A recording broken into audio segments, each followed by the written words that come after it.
Today we're going to walk you through our HUBB swap process. The first thing we need to do is swap out the inner filter on the filter itself. Using a filter removal tool, the first thing we're going to do is remove this cooling cover. We get started with the tool. Next, I can remove that cooling cover by hand. Let that oil drain down into this pan. Next thing we're going to do is we're going to remove this inner filter pack.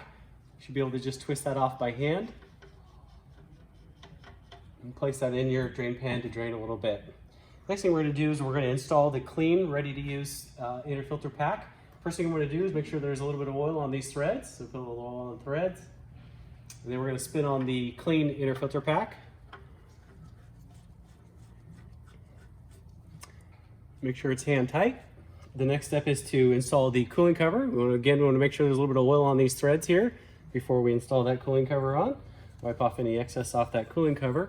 Next thing we're going to do is spin this cooling cover back on. You want to make sure that this cooling cover is all the way on. And the way you do that is you make sure that that cooling cover is actually touching the base plate. And it is. All right, and that's done. Next step is to take the container that the dirty filters are shipped back to HUBB in for HUBB swap. Remove the included plastic bag, and you can write the unit number on the bag itself so that it's identified and we keep track of that. Next thing you're going to do is you're going to wipe off any excess oil off the inner filter itself. I'm going to open this bag first so it's ready to put that filter in. Take a rag. Once that's drained a little bit, just wipe off any excess oil off the filter itself. Place it inside the Ziploc bag. Seal the Ziploc bag, squeeze out any excess air out of it, and then place that bag right inside that container. Make sure you put the lid on,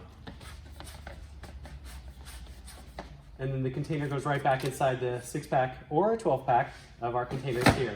Once you've got all 6 filled with dirty filters, simply seal the box up, place the provided return shipping label on the box, and hand that back to your UPS driver.